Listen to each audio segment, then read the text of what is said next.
사랑하는 성도 여러분, 믿음의 가족 여러분, 안녕하십니까? 오늘도 여러분께 정말 특별한 이야기를 나누고 싶습니다. 혹시 성경을 읽으시다가 이런 생각 해보신 적 있으십니까? 예수님은 왜 이렇게 말씀하셨을까? 왜 하필 이 표현을 사용하셨을까? 그 말씀 뒤에 숨겨진 깊은 의미는 무엇일까? 저도 목회를 하면서 수없이 많은 성도님들께서 이런 질문을 하시는 것을 보았습니다. 성경을 읽는데 이해가 안 되는 부분이 있어요. 예수님 말씀이 너무 어렵게 느껴져요. 그 시대 배경을 모르니까 와닿지 않아요. 정말 공감이 갑니다. 저 역시 신학을 공부하기 전에는 똑같은 고민을 했었습니다. 하지만 여러분, 오늘 이 시간 함께 예수님의 말씀을 깊이 파헤쳐 보면서 그 속에 담긴 놀라운 진리를 발견하게 되실 것입니다. 예수님의 말씀 하나하나에는 우리가 상상할 수 없는 깊은 의미와 지혜가 담겨 있습니다. 그리고 그 말씀들은 2000년이 지난 지금도 여전히 우리의 삶을 변화시키는 능력이 있습니다. 오늘 저는 여러분과 함께 예수님의 대표적인 말씀 4가지를 살펴보면서 왜 예수님께서 그렇게 말씀하셨는지, 그 말씀이 우리 삶에 어떤 의미를 주는지 함께 나누고자 합니다.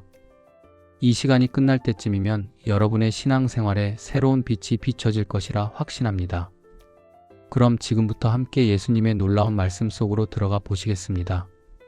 첫 번째로 살펴볼 말씀은 우리가 너무나 잘 아는 구절입니다. 하지만 정말 그 의미를 제대로 이해하고 계신 분이 얼마나 되실까요? 많은 분들이 막연하게 알고 계시지만 그 속에 담긴 깊은 의미를 모르고 지나치시는 경우가 많습니다. 예수님께서 이렇게 말씀하셨습니다. 수고하고 무거운 짐진 자들아, 다 내게로 오라, 내가 너희를 쉬게 하리라. 마태복음 11장 28절의 말씀입니다. 정말 아름다운 말씀이지 않습니까? 우리는 이 말씀을 위로의 말씀으로만 알고 있습니다. 힘들 때 찾아가면 위로받을 수 있다는 정도로만 이해하고 있습니다. 하지만 여러분, 예수님께서 이 말씀을 하신 배경을 아십니까? 당시 유대 사회는 율법주의로 가득 차 있었습니다.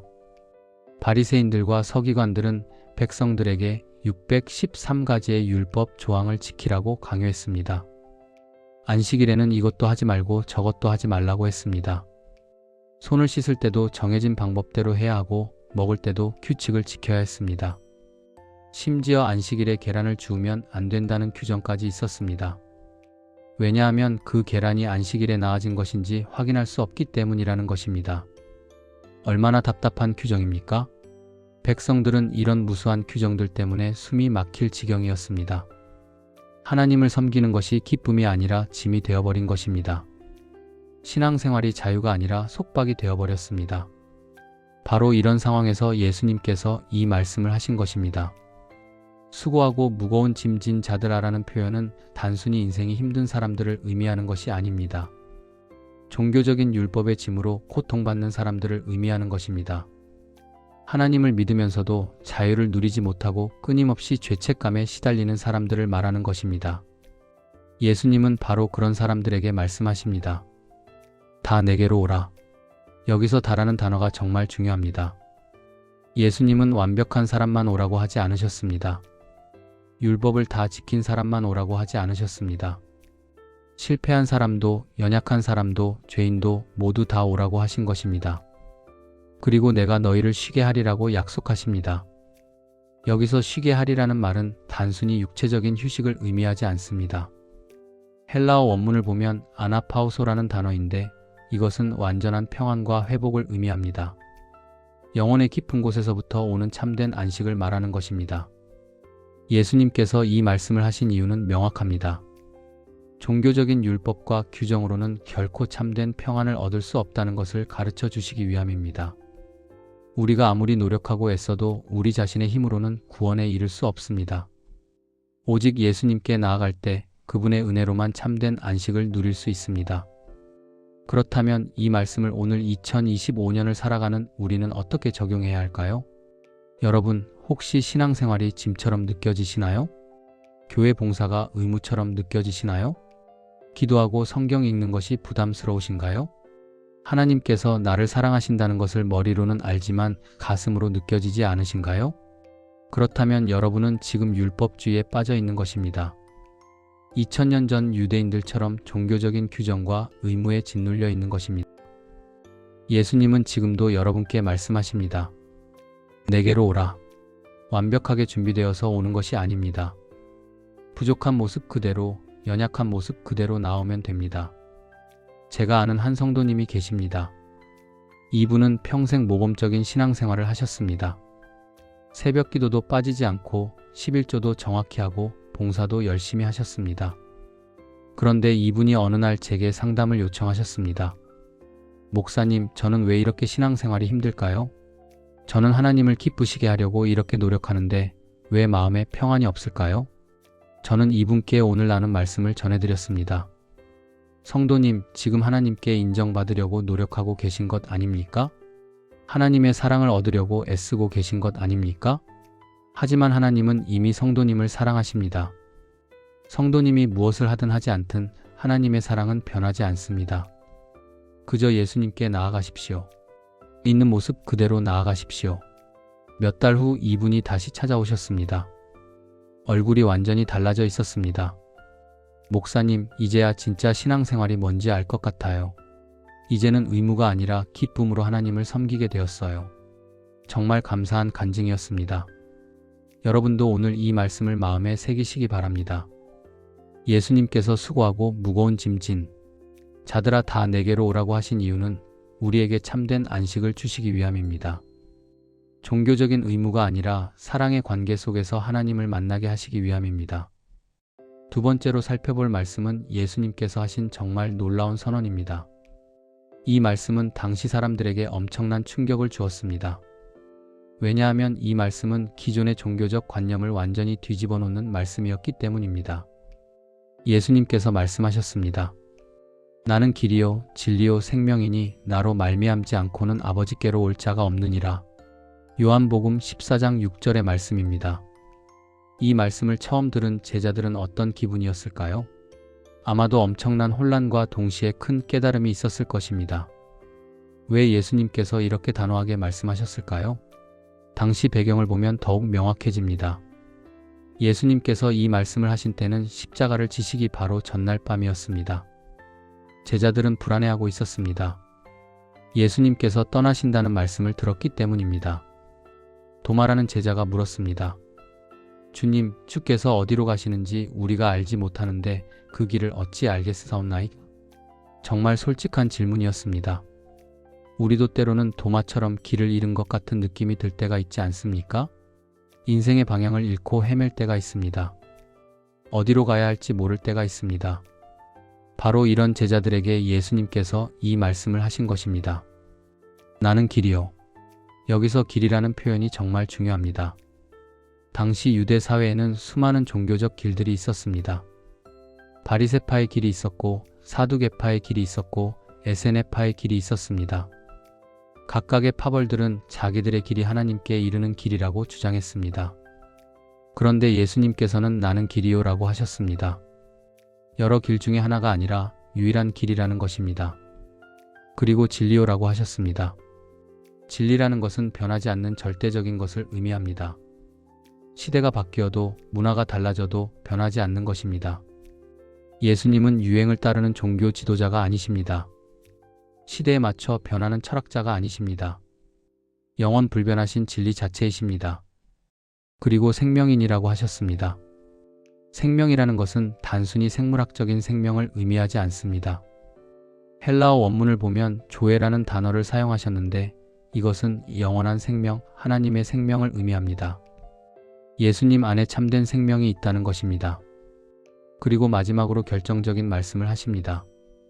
나로 말미암지 않고는 아버지께로 올 자가 없느니라. 이 말씀은 오늘날 많은 사람들에게 논란이 되는 말씀입니다. 왜 오직 예수님만을 통해서만 하나님께 갈 수 있다는 것인가? 다른 종교는 안 되는 것인가? 착하게 살면 안 되는 것인가? 이런 질문들이 생깁니다. 하지만 예수님께서 이렇게 말씀하신 이유가 있습니다. 첫째, 죄의 문제 때문입니다. 인간은 모두 죄인입니다. 로마서 3장 23절에 모든 사람이 죄를 범하였음에 하나님의 영광에 이르지 못한다고 했습니다. 거룩하신 하나님 앞에 죄인인 우리가 어떻게 나아갈 수 있겠습니까? 불가능합니다. 그래서 중보자가 필요한 것입니다. 예수님께서 우리의 죄를 대신 지시고 십자가에서 돌아가신 것입니다. 예수님의 보혈로만 우리의 죄가 씻어질 수 있습니다. 둘째, 하나님의 계획이기 때문입니다. 하나님께서는 태초부터 예수 그리스도를 통한 구원을 계획하셨습니다. 창세기부터 계시록까지 모든 성경은 예수 그리스도를 증거합니다. 구약의 모든 제사 제도는 예수님의 십자가를 예표하는 것이었습니다. 유월절 어린 양은 예수님을 상징하는 것이었습니다. 이것은 인간이 만든 종교가 아니라 하나님께서 직접 계획하신 구원의 길입니다. 셋째, 예수님 자신이 하나님이시기 때문입니다. 요한복음 1장 1절에서 14절을 보면 말씀이 하나님과 함께 계셨으니 이 말씀은 곧 하나님이시니라고 했습니다. 예수님은 단순한 선지자나 종교 지도자가 아니십니다. 하나님께서 인간의 몸을 입고 이 땅에 오신 것입니다. 그래서 예수님을 통하지 않고는 하나님께 갈 수 없는 것입니다. 그렇다면 우리는 이 말씀을 어떻게 적용해야 할까요? 2025년을 살아가는 우리는 다양성의 시대에 살고 있습니다. 모든 것이 상대적이라고 말하는 시대입니다. 절대적인 진리는 없다고 말하는 시대입니다. 각자가 믿고 싶은 대로 믿으면 된다고 말하는 시대입니다. 이런 시대에 예수님만이 유일한 길이라고 말하면 배타적이라고 비판받습니다. 독선적이라고 손가락질 받습니다. 하지만 여러분, 진리는 다수결로 정해지는 것이 아닙니다. 진리는 인기 투표로 결정되는 것이 아닙니다. 예수님께서 길이요, 진리요, 생명이라고 하신 것은 배타적이어서가 아니라 사실이기 때문입니다.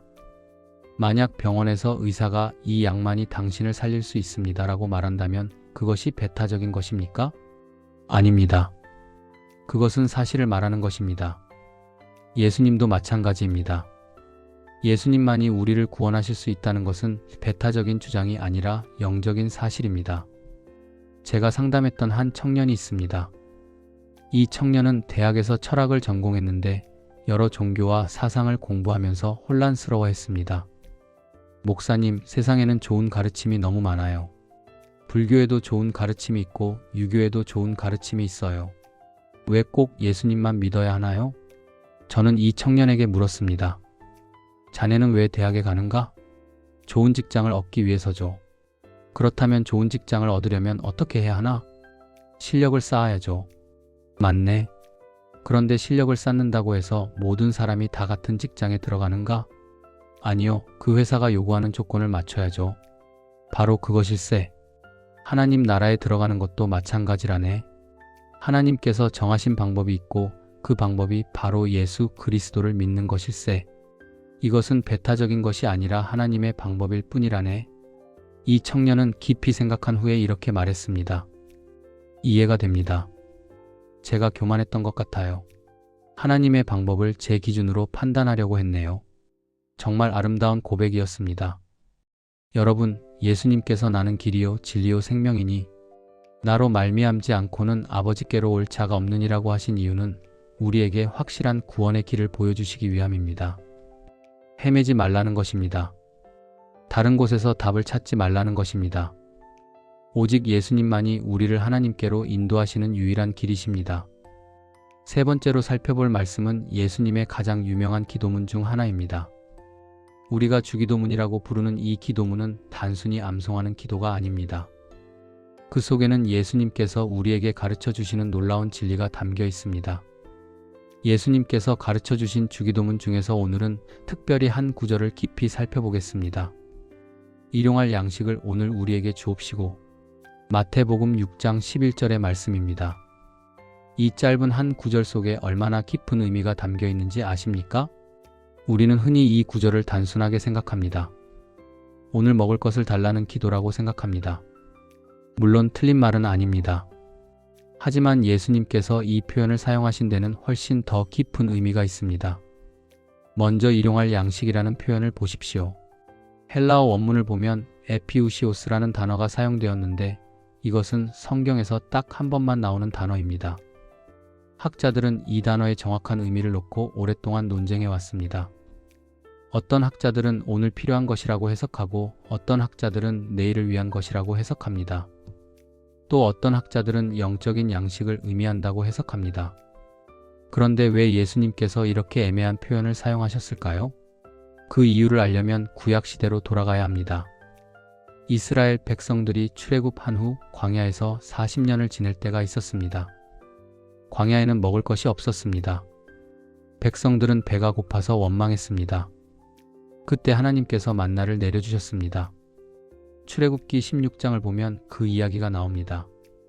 하나님께서는 매일 아침 만나를 내려주셨는데 중요한 규칙이 있었습니다. 각 사람은 그날 먹을 만큼만 거두어야 한다는 것입니다. 많이 거둬서 내일을 위해 저장하면 안 된다는 것입니다. 실제로 어떤 사람들은 욕심을 내서 많이 거두었는데 다음 날 보니까 그것이 썩어서 벌레가 생겼습니다. 하나님께서는 이 사건을 통해 이스라엘 백성들에게 무엇을 가르치려고 하셨을까요? 하나님을 의지하는 법을 가르치신 것입니다. 매일 하나님을 바라보고 하나님께 의존하는 삶을 살도록 훈련시키신 것입니다. 내일 걱정하지 말고 오늘 하나님을 신뢰하라는 것입니다.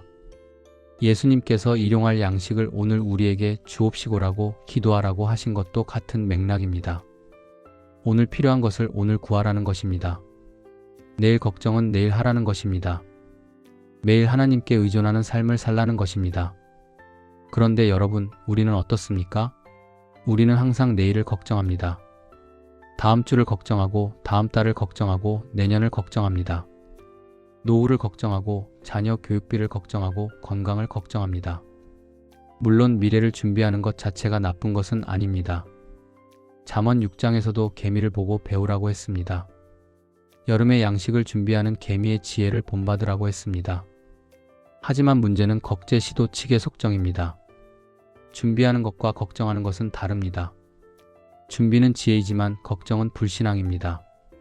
예수님께서 마태복음 6장 25절부터 34절까지 이 문제를 다루십니다. 그러므로 내가 너희에게 이르노니 목숨을 위하여 무엇을 먹을까? 무엇을 마실까? 몸을 위하여 무엇을 입을까? 염려하지 말라. 공중의 새를 보라. 심지도 않고 거두지도 않고 창고에 모아들이지도 아니하되 너희 천아버지께서 기르시나니 들의 백합화가 어떻게 자라는가 생각하여 보라. 수고도 아니하고 길쌈도 아니하느니라. 그런즉 염려하여 이르기를 무엇을 먹을까? 무엇을 마실까? 무엇을 입을까? 하지 말라. 이는 다 이방인들이 구하는 것이라. 너희 천아버지께서 이 모든 것이 너희에게 있어야 할 줄을 아시느니라. 그런즉 너희는 먼저 그의 나라와 그의 의를 구하라. 그리하면 이 모든 것을 너희에게 더하시리라. 그러므로 내일 일을 위하여 염려하지 말라. 내일 일은 내일 염려할 것이요 한날 괴로움은 그날에 족하니라. 정말 강력한 말씀이지 않습니까? 예수님께서는 염려하지 말라고 몇 번이나 반복해서 말씀하십니다.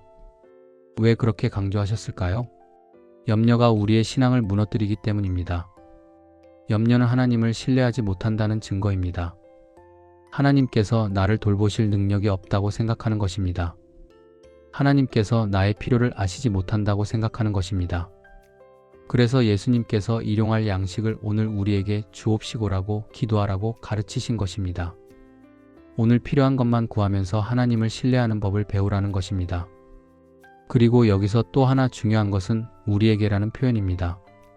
나에게가 아니라 우리에게입니다. 이것은 무엇을 의미합니까?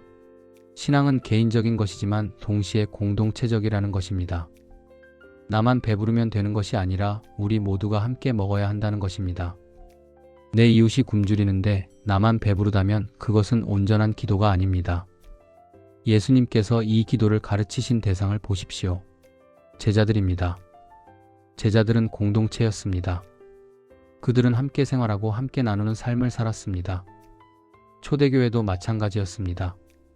사도행전 2장 44절부터 45절을 보면 믿는 사람이 다 함께 있어 모든 물건을 서로 통용하고 또 재산과 소유를 팔아 각 사람의 필요를 따라 나눠주었다고 했습니다. 이것이 참된 기독교 공동체의 모습입니다. 나만 잘 살면 되는 것이 아니라 함께 잘 사는 것입니다. 그렇다면 우리는 이 말씀을 어떻게 실천해야 할까요? 첫째, 매일 하나님을 의지하는 습관을 길러야 합니다. 아침에 일어나면 가장 먼저 하나님께 기도하십시오. 오늘 하루도 주님께서 함께 하시고 인도해 주시기를 구하십시오. 오늘 필요한 것들을 구하십시오.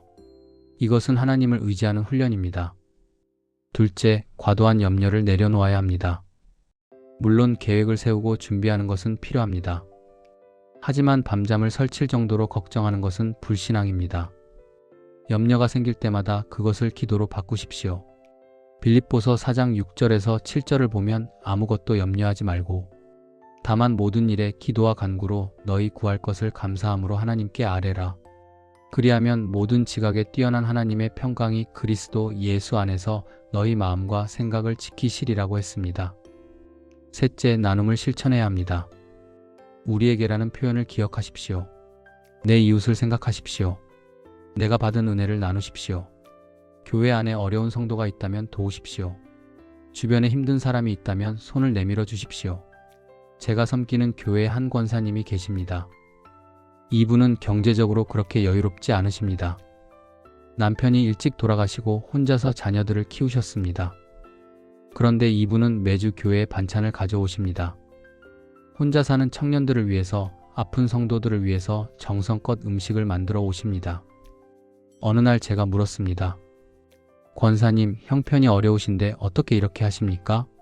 그랬더니 이분이 이렇게 대답하셨습니다. 목사님, 저는 하나님께서 매일매일 살려주시는 걸 경험해요. 오늘 필요한 것을 오늘 주시는 하나님의 은혜를 날마다 체험해요. 그러니까 제가 받은 은혜를 나누지 않을 수가 없어요. 우리에게 주신 은혜니까 우리가 함께 나눠야죠. 정말 아름다운 고백이 아닙니까? 이분은 일용할 양식의 의미를 제대로 아시는 분입니다. 매일 하나님을 의지하고 받은 은혜를 나누는 삶을 사시는 분입니다.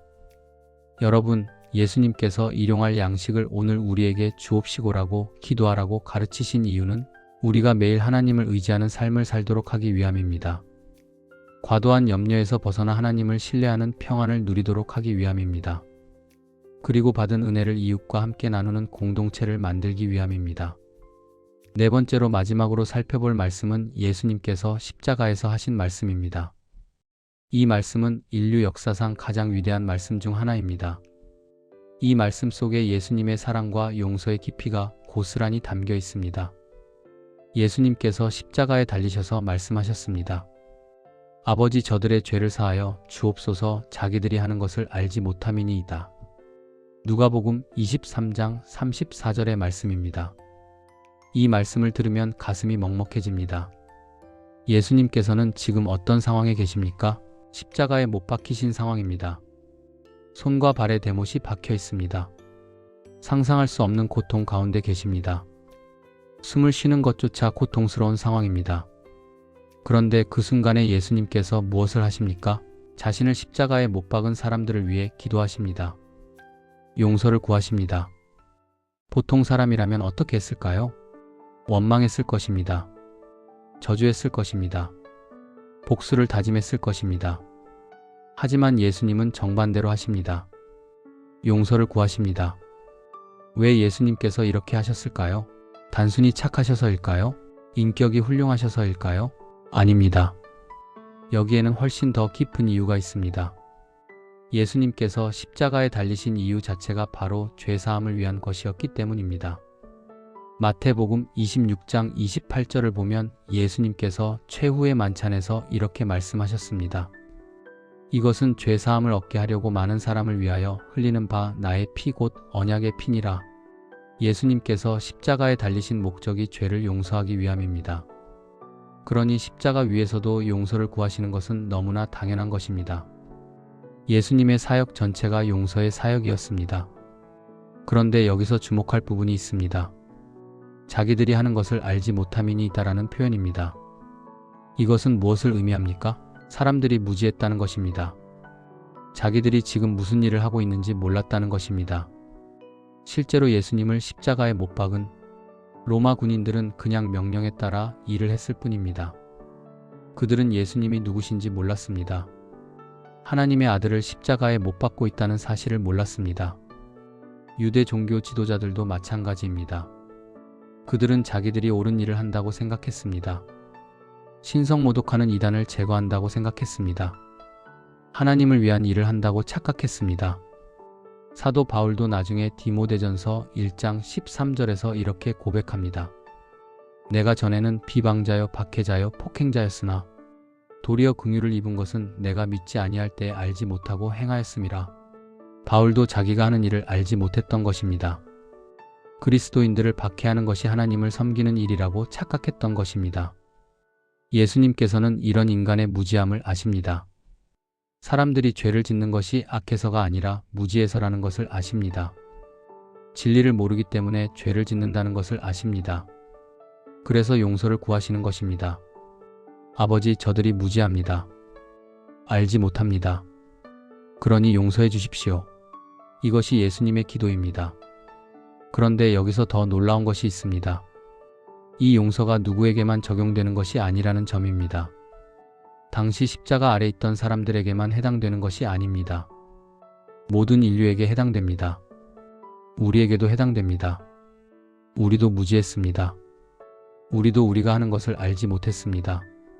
우리가 얼마나 큰 죄인인지 몰랐습니다. 우리의 죄가 예수님을 십자가에 못 박았다는 것을 몰랐습니다. 하지만 예수님께서는 우리를 위해서도 이 기도를 하신 것입니다. 아버지, 저들의 죄를 사하여 주옵소서.